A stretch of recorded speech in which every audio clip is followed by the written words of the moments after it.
Dana Shay here, and I wanted to do this video because I came across a great article today from the Business Insider that talked about the differences between average people and wealthy people. And as I began to read the article, I really began to notice that although I'm fortunate to have a lot of my beliefs align on the side of the wealthy, there's still some of my beliefs that are unfortunately average thinking. And if you know anything about, any of the wealthy people that have written books, one of my favorites is Think and Grow Rich by Napoleon Hill.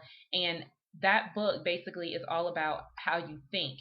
And a lot of times we think that, in order to make money, we have to what? Spend money. And so some of these myths or beliefs are actually what this article was about. So I'm just going to do a video to just kind of talk about a few of these, and maybe I'll do another video tomorrow or something to talk about some of the other ones that kind of stuck out to me. But here we go. So I actually am going to have a text article on my blog, which is blogyourwaytowealth.com. So feel free to check that out as well. Okay, so here we go. Number one, it says average people think money is the root of all evil. Rich people believe poverty is the root of all evil. And this is something that is very true. If you grew up in a religious environment whatsoever, that verse is actually misquoted a lot. It's not really money is the root of all evil. It's actually for the love of money is the root of all evil.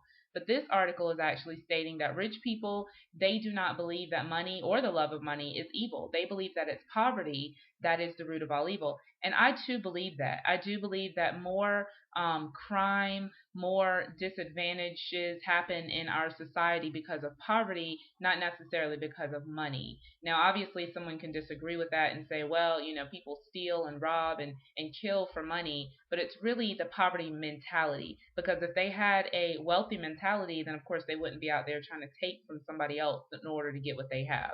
So I would say check mark for that one. I definitely believe that is very true. The next one says average people think of selfishness as a vice. Rich people think of it as a virtue. Now I don't know if I really agree with this one or not.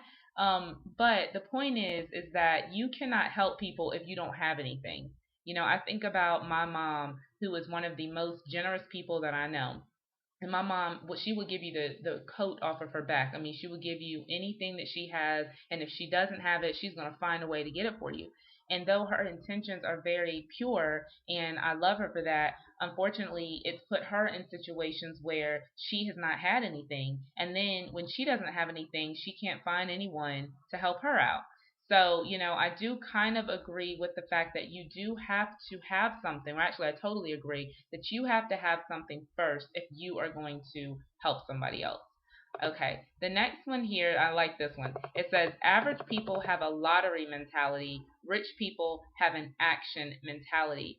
How many times do we think if I could just win the lottery? And think about that. Do you realize that, the amount of people that buy lottery tickets, most of them come from low or underprivileged societies. They come from lower income areas, people who buy lottery tickets. Now, is buying lottery tickets wrong? That's up to you and your moral conviction.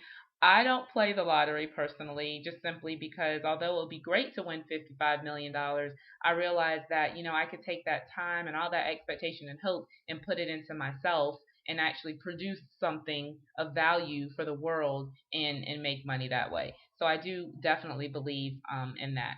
The fourth one here says average people think the road to riches is paved with formal education. Rich people believe in acquiring specific knowledge. And I actually blogged about this. I actually did a whole video series called Living Your Dreams, or Living My Dreams, I think it was called. And I really talk a lot about this whole college education notion. And if you know my story, I did not graduate from college. I actually graduated high school early so that I could graduate college early, and then my life totally took like a total left turn, and I ended up not graduating college. And through the years, I've actually gone back to school for different classes and things like that, and I've had the opportunity to finish my degree, and it just something won't let me. And I've pondered that for a while. I'm like, what in the world? How come I cannot finish this daggone degree? But you know what? The thing is that it doesn't say education is not important. It says wealthy people believe specialized education is important. I mean, think about it. I have a cousin who went to school and she got a degree in psychology. Well, unless you're going to go for a master's or a doctorate degree, you really can't do a whole lot with a psychology degree.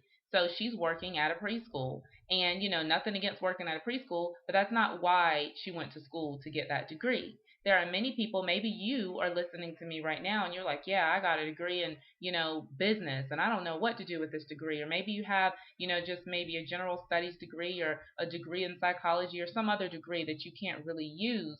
The thing is, there's nothing wrong with college. I mean, obviously, there are people who go to college that end up becoming very wealthy, but you need to also understand that there are other people who are very wealthy who did not go to college.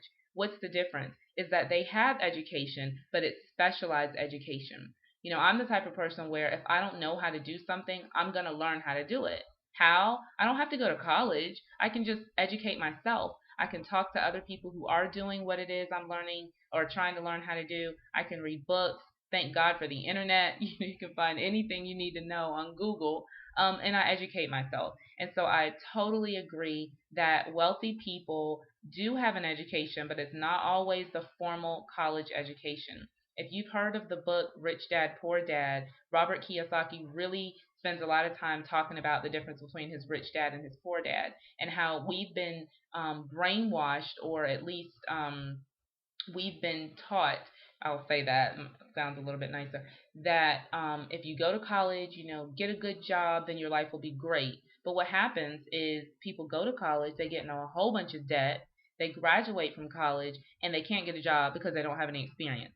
And so then they have all this debt and they end up going and getting a job at, Macy's somewhere trying to just make ends meet. And that is really why I went into business for myself, because I did not want to spend thousands and thousands of dollars in a system where I'm already getting a lot of the education that, a lot of people in college have gotten. As a matter of fact, with my writing business, I actually edit people's papers that have master's degrees. Isn't that interesting? And I'm not, trying to toot my own horn or anything. I'm just simply saying that education in and of itself is not going to guarantee you wealth. You still have to take whatever education that you get, and you have to make sure that you're doing something that's going to bring value to other people, and then do something that you actually enjoy doing and find a way to make money from it. And that's actually my Facebook status for the day, was find out what it is that you enjoy and then find a way to get paid for it. Think about people who are in the NBA and the NFL. Are they incredibly intelligent? Not necessarily. I mean, some of them have, of course, gone and gotten their college degrees, but they're getting paid millions and millions and millions of dollars to play games. Like, think about that. To play basketball or to play football, they are multi-millionaires. And so, you know what? The same is true in the entrepreneurial world. If you find something that you love to do, like for me, it's writing. I love writing. I love reading. I always have some sort of reading material with me at all times. And so I really figured it out. I need to figure out a way how to make money from doing what I love to do. And when you do that, then several things happen. Number one, you actually enjoy working. And so you do it more because it's something that you absolutely enjoy. And number two, your gifts, they actually come out. And you're able to have opportunities open up for you because you're using your gifts. You're actually walking in your gifts. So I'm going to stop there because I don't want this video to go too long, but I am going to record maybe another video tomorrow, and I'll kind of talk about some more of these comparisons between wealthy people and average people. Again, check out my blog at blogyourwaytowealth.com, where I will have a text article that actually goes over these 21 differences between the wealthy and the average from the Business Insider. And I will see you guys on the next video. Take care.